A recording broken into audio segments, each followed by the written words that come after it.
Don't give up. You can become the musician you've been dreaming of, even if right now all the evidence seems to point to the contrary. Now, I've been there. If you're feeling like that right now, if you're close to giving up, just know I can relate. In fact, this episode is kind of like the message I would love to be able to send back in time to my past self and share the things I now know could help. So please know if you've been thinking of giving up, if your motivation for music just seems to be totally depleted, that is normal to have happen, but it doesn't have to.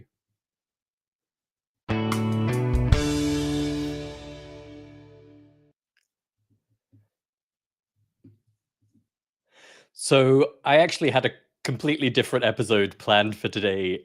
So bear with me, I'm wigging it a bit. But my intuition told me that somebody out there needed to hear this. Don't give up. And if you don't feel that way right now, if you're in good musical momentum, awesome. Maybe just stash this episode away for a future day because we all go through peaks and troughs in our enthusiasm and our motivation and our faith in ourselves along that musical journey. I want to lend you my faith today. I want to let you borrow some of the certainty I have that you can succeed. Now, I may not know you, I don't know the details of your musical life, but I do know that every single day inside Musical You, we see people having a breakthrough, big or small, that flips them from, oh, I'll never do this, to, wow, I could really do this after all. So, the most important thing I want to tell you is that it's never too late for things to click for you. And to clue you into the fact that your biggest enemy actually isn't the slow progress that might be frustrating you. The biggest problem, the biggest challenge is those times where you walk away completely. And taking a few days off from music practice becomes a few weeks, a few months.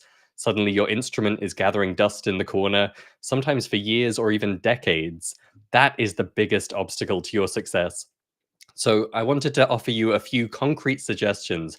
If you're feeling stuck or disheartened or frustrated right now, these are things that I know can really move the needle for you and help you get back into thriving in music. So, first of all, I'd be remiss if I didn't mention your big picture vision.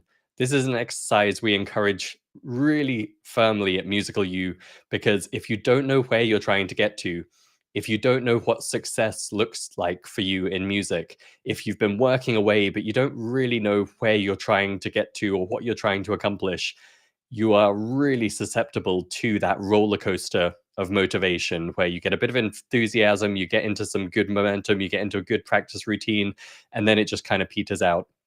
When you are 100% crystal clear on your goal and where you're trying to get to as a musician, the kind of musician you want to become, motivation becomes so much easier. So, I've done a whole episode on this quite recently. I'll put a link in the show notes that walks you through that exercise. But when you're crystal clear on your big picture vision in music, you're much less susceptible to those motivation lows that can cause you to want to give up. Then the two biggies I should mention are really the two things we specialize in at Musical U, not coincidentally. Often one or the other really is the missing piece for musicians. You might be working really diligently at learning your instrument, learning songs or pieces, putting in the daily practice. But if you're not doing both of these two things, you are making a fraction of the progress you could be. And it's kind of no wonder you might be getting disheartened with the results you're getting. So the first one is musicality training, and the second is super learning. You can slave away with all of the books, courses, memberships, teachers, lessons you can imagine, but unless you're doing those two things, you're just not going to get the results you've probably been dreaming of. Without super learning, you are literally wasting 90% of your practice time, even when you're trying really hard. And without musicality training, you're kind of doomed to being a note reproducing robot, to put it bluntly. If you felt like you lack that spark of musical instinct, musicality training is what puts that in place for you. So let's talk a little bit about each of those. First of all, super learning. If you haven't heard about this concept before, the nutshell summary is the science of accelerated learning has come a really long way in the last 20, 30 years. And the results of all of the academic research are really clear. Everyone we think is a gifted virtuoso actually just practices in a fundamentally different way. And still, almost all of mainstream music education is using the same techniques that date back hundreds of years, playing the piece through again and again. If you have a tricky section, focus in on that bit and do it again and again. It's a lot of a kind of brute force repetition, and the research shows that that unfortunately flips your brain into really turning off most of the time, even if you think you're concentrating. So, what we call super learning, it's this whole suite of tools and techniques you can use during music practice to keep your brain in that ultra fast learning mode and make sure you're really getting every ounce of possible progress out of every minute you spend practicing. So this is something we've come to specialize in at Musical U, really because it makes the difference between feeling talented on your instrument and feeling like you're always struggling for every tiny inch of progress.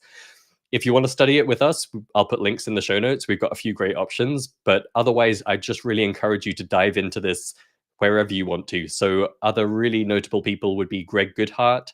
He's the guy we collaborated with originally for our first super learning course, and he really pioneered a lot of the techniques. Dr. Molly Gebrian is another great option. Sarah Niblack of Spark Practice. I'll put links in the show notes to those, whoever you choose to learn it from. Don't go another day without adopting super learning as part of your practice methodology, because you're cheating yourself out of 90% of the results you could be getting. There really is no better use of your time than truly learning how to learn. Then the second area, musicality training. Instrument skills are great. They're essential. If you want to express anything musically on an instrument, you're going to need the technique, and super learning is fantastic for that. But the risk is you end up still trapped on the sheet music, always having to look up the chord charts or tab or get the big book of music out to learn something new. And it leads a lot of musicians, even if they succeed on their instrument, to feeling still quite unmusical because they don't have the instinct. They can't bring the music out from inside them. They feel like they're just kind of operating their instrument rather than truly expressing their own musicality. So, musicality training is what we call anything you do to develop that natural musicality. If you're not already doing it, start today. And I do want to make clear this is not just ear training. So, ear training is one small piece of the whole range of musicality training you can do. And if you just go off and search for ear training or grab an ear training app or something, it's good, it's better than nothing. But the traditional ear training methods are really like the traditional practice methods. They leave a lot to be desired. And if you make slow progress with them, it's not your fault. It's just that those methods are not that effective. It's a lot of brute force repetition and it's not very musical. So I've had the chance to ask dozens, if not hundreds, of incredible musicians and music educators, what is musicality? What does musicality mean to you?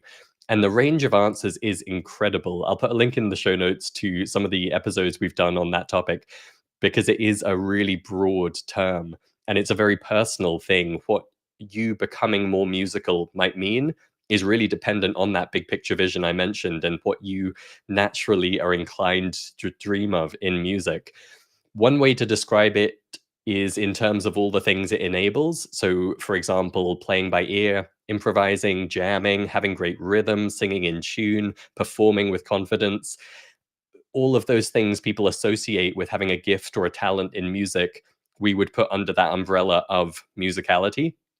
Another way to describe it would be in terms of the model we use at Musical U for teaching it, which is the H4 model of head, hands, hearing, and heart. So, head is about your intellectual understanding of musical concepts. Hands is operating an instrument, including your singing voice. Heart is the emotional and psychological aspects of music making. And then hearing is the ability to instinctively recognize and understand all the musical sounds you hear. And so, in a very rough sense, instrument practice is just hands, and traditional ear training is just hearing. We really teach an integrated holistic approach that has all four of those H's included at all times. So if you think at the moment about what your music practice session looks like, I'm willing to bet it's very hands heavy. Maybe there's a little bit of music theory, taking the head into account. Maybe there's a little bit of ear training, taking the hearing into account. But what musicality looks like at its best is really a lot of activities that integrate all four of those and develop all four of them in tandem, which is really true to the spirit of what music is. And that's why it's so powerful for letting you develop that instinct for music, develop your natural ability to express your own musical ideas and really feel connected to the music you're making. If you are already doing some form of musicality training, awesome, fantastic. And I just want to say, you might still be in that spot of being disheartened or frustrated. Sometimes a small addition or tweak is all it takes. And that can be really encouraging and inspiring to keep in mind. We see this all the time in the membership where, for example, someone's been working away at interval recognition because they want to play by ear, and then they switch to solfa and it just clicks. And now they can suddenly recognize notes and they can play by ear, and it really transforms what they realize they're capable of in music. Another example would be when someone comes to us and they've been diligently developing their ear and trying to integrate these musicality ideas, but they've never used their singing voice. And we introduce this idea of using singing as a tool and expressing yourself musically with your singing voice even before your instrument or as part of how you develop your instrument skills. And that is such a massive amplifier. Again, it can just be a kind of night and day difference in the results you get. A third example would be creativity, where a lot of musicians aren't really thinking about wanting to be creative or they don't consider themselves creative. But we really take an approach of creativity being the vehicle, not the destination. So even if you don't want to be creative, actually incorporating creative exercises and developing your musical creativity again provides this massive amplifier or accelerator to your musical development. And so again, that can just be the difference maker where this one little ingredient suddenly empowers the person to feel musical and be musical and really accelerate their journey forwards. So, in both of those cases, super learning and musicality, we see musicians transform almost in an instant. Yes, the skills take time to learn and the results come over time.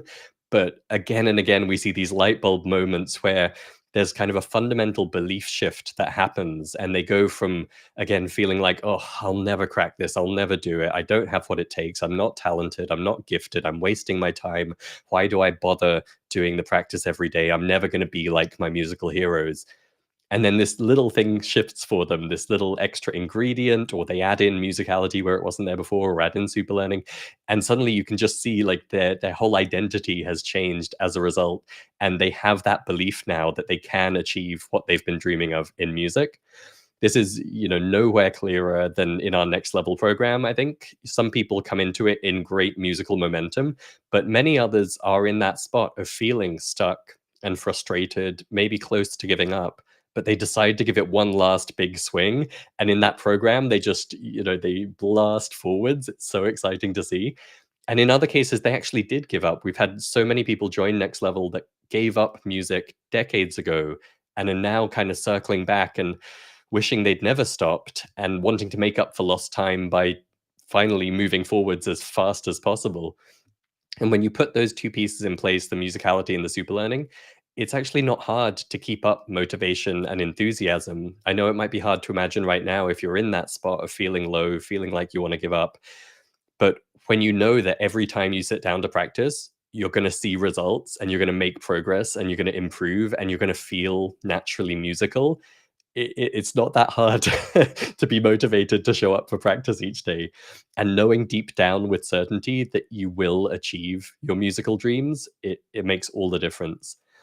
I have that certainty for you. So even if you've been teetering on the edge of giving up, even if you woke up this morning and you're like, what am I doing with this music stuff? I'll never get there. Just know, please borrow a bit of my faith in you. I know it is possible for you. Try something new, even if it's just a new book or a course or a YouTube video or something that sparks excitement and joy again and gets you back into some momentum. Ideally, though, add in these two ingredients that they're almost magical. If you're not doing one or both, you will be astonished by how adding musicality training and or super learning just completely transforms the results you get to the point where your musical life can be a thing of continual joy and fulfillment. So, if you'd like our help, I'll put some options in the show notes along with this episode. We would be honored and delighted to take you by the hand and get you back into momentum and help you stay there. But even if not, keep moving forwards, Keep trying new things. Keep the faith that your musical life, the thing you've been dreaming of, the thing that motivated you to pick up an instrument in the first place, will be possible for you. You're not alone. I'm cheering for you. I hope you can tell I'm enthusiastic for your success. The whole Musical U team and community are rooting for you. So let your love of music drive you forwards. You can do this. Just don't give up.